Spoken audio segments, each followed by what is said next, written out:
What's up guys, and welcome to my first Euro 2020 fantasy video. So today I'm going to show you my first proper draft for game week 1.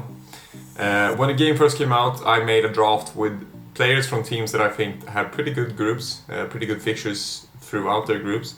But then I started reading the rules and more about how many transfers you get for each round. So after round of 16, you have, or first between group stage and round of 16, you have a wild card with unlimited transfers. Then you get 3 transfers, then you get 5 transfers, then you get 5 transfers. And you do have a wild card to use whenever you want. You do also have a limitless, which is like a free hit, but with no budget restrictions to use whenever you want. So I actually think that the go-to strategy here is to you have an unlimited for the first game week, then you use your wild card or your limitless for the second game week, and then the second of these chips for the third game week, and then you have another wild card, and then you just use the free transfer that you get each week for the rest of the tournament.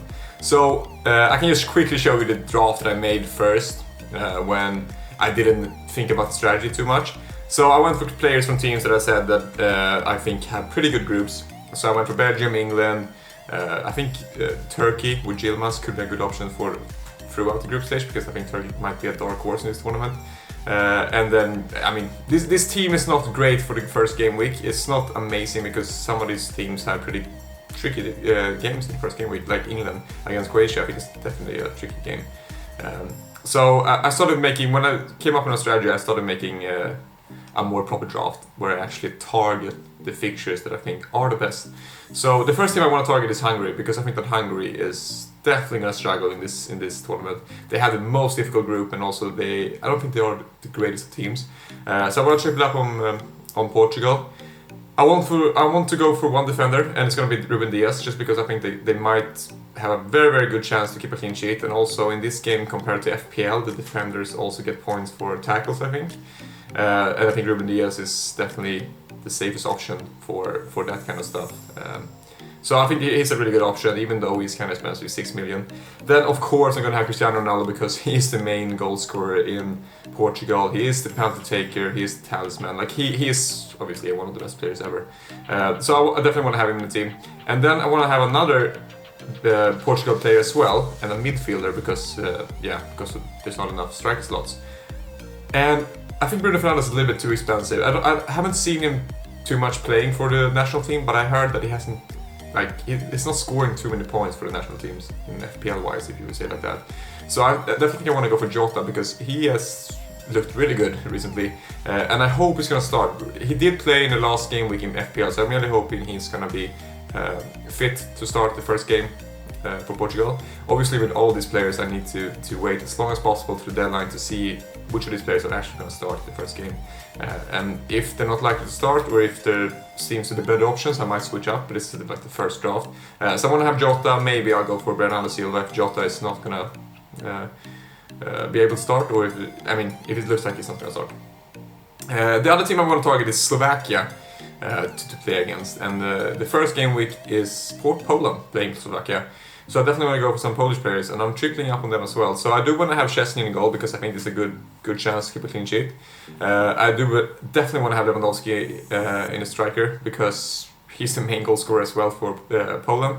He's a penalty taker, he's also the main talisman, like he's a world-class player. So I definitely want to have him. And then I didn't really know which other Polish player to go for. I could go for another defender, but do I really want to double up on the Polish defense? Probably not. And there's not any space for another strikers, so it's going to be a midfielder. And I haven't watched too much Polish games, to be honest, but I know Zielinski is a good player. Obviously I want to hear more from people that knows the Polish team much better, if Zielinski is a good option, if he's likely to score some attacking returns. But I know he's done well in the Serie A, so I'm really thinking that he might be a good option. And then I want to go for Belgium, of course, against Russia. Not that I think that Russia is a really poor team and it's a team to really target, but I think that Belgium is a team to target, to have in your team, because they're so good. They won all the games in the qualification, they're really good, have a really strong team. But also, I do think that Russia is definitely pretty good as well. So I don't want to have any Belgian defenders in this team. That's why I don't have Castagne, that's why I don't have Courtois, for example, because I'm not confident enough that Belgium is going to keep the clean sheet against Russia to go for a defender. So I do want to have Lukaku because he's also one of the main goal scorers in Belgium. And then ideally I would like to have Kevin De Bruyne, but he's so expensive and it's going to screw the overall team around because I'm going to have to lose at least one of the strikers, or just make everyone else in the team like the cheapest possible option, which is not ideal. So I go for Tielemans because I think he's going to start, and he does have a goal threat. We've seen it in Leicester. He's a really decent player. 6.5 million is actually not too bad for a player of his quality. And then I watched Sweden's friendly game against Finland now. It was the same day as the Champions League final, yesterday, Saturday. And Finland are so shit, they're so bad. I know they didn't start with their main team with all the best players yesterday against Sweden, but they were so shit, so bad. So I really think Finland might be a team to target as well. So I think for a clean sheet, why not just go for Simon Kjær, who is 4.5 million and playing against what I think, from watching the game yesterday, is a really poor team. So I might just have him just because he's cheap and I think he might keep a clean sheet. The only players I'm not too confident about is Suchek and Tierney, because I think that game against each other is very difficult to call. I don't really know who's going to win this game. I think Suchek definitely could be a threat from corners, set pieces, while Tierney I think could definitely get some attacking returns from assists from his crossing. But do I want to have them playing against each other? I'm not really sure. I need to see what other options there are, because they're both.